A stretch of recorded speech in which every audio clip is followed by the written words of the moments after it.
It is important to be clear that the OBR's numbers are not a forecast or a prediction. They simply set out what one possible scenario might look like, and it may not even be the most likely scenario. But it's important that we are honest with people about what might be happening in our economy. So before I turn to today's health figures, I want to spend a few minutes explaining what the OBR have said, and let me thank them for their continued work. There are three brief points I wanted to make. First, the OBR's figures suggest that the scale of what we are facing will have serious implications for our economy here at home, in common with other countries around the world. These are tough times, and there will be more to come. As I've said before, we can't protect every business and every household.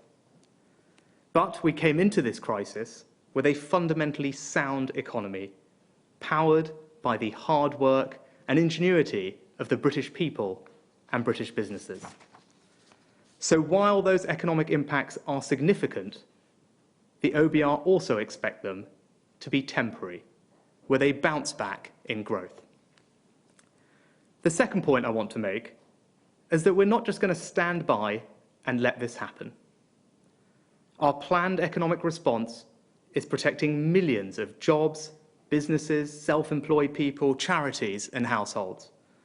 Our response aims to directly support people and businesses while the restrictions are in place, and to make sure that as the restrictions are changed, we can, as quickly as possible, get people back to work, get businesses moving again, and recover our economy.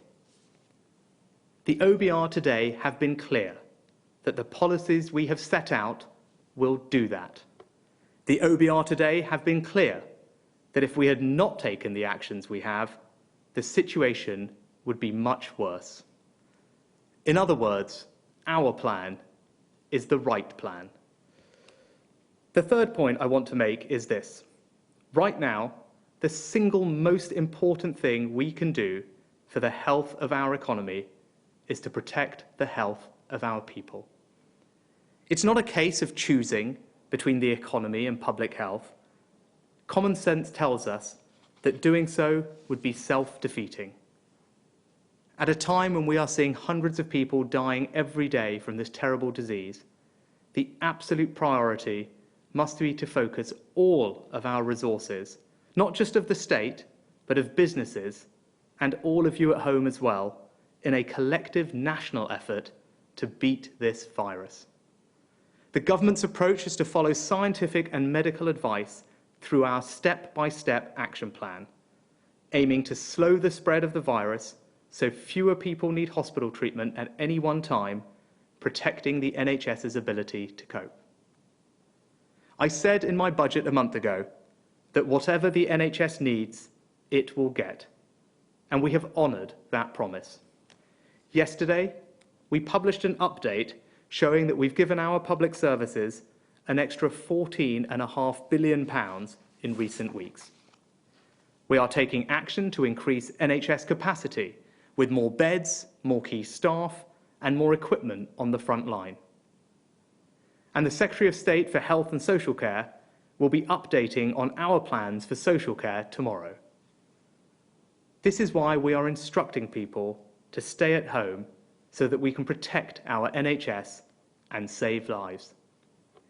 I can report that through the government's ongoing monitoring and testing programme, as of today, 302,599 people in the UK have now been tested for coronavirus, with 93,873 people testing positive.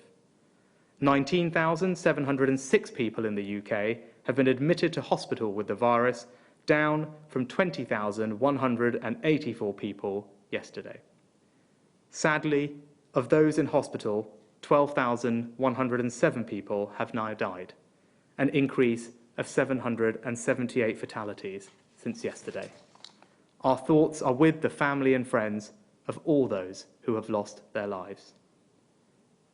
These figures are a powerful reminder to us all of the importance of following the government's guidance. stay at home, protect our NHS, and save lives.